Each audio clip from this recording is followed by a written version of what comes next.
சலுகைகளும் மறைமுக வரிகளும். வீட்டு வரி செலுத்துறதுல அரசாங்கம் என்னென்ன சலுகைகள் தராங்க, அதே சமயம் உங்களையே அறியாம உங்ககிட்ட இருந்து வசூலிக்கப்படுற அந்த மறைமுக வரிகள் என்னென்ன? அரசாங்கம் வரி வசூலை ஊக்குவிக்க ஒரு அருமையான சலுகையை கொடுக்கறாங்க.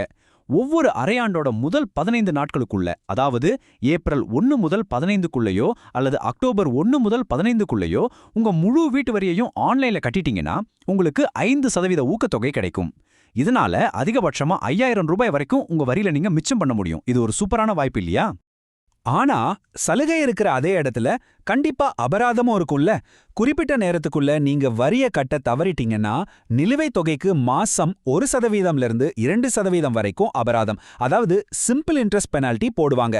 இதை நீங்க பெருசா எடுத்துக்காம பல வருஷங்கள் கட்டாம விட்டீங்கன்னா உங்க சொத்தை ஜப்தி செய்யற நடவடிக்கைக்கு கூட அரசு போக வாய்ப்பு இருக்கு. கொஞ்சம் உஷாரா இருக்கிறது நல்லது.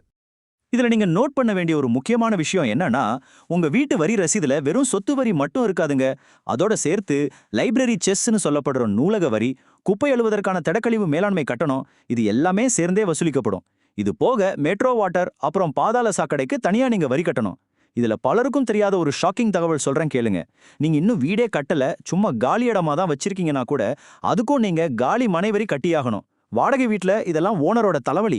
ஆனா சொந்த வீட்ல இது ஒவ்வொன்றும் உங்க பாக்கெட்ல இருந்து தான் போகும்.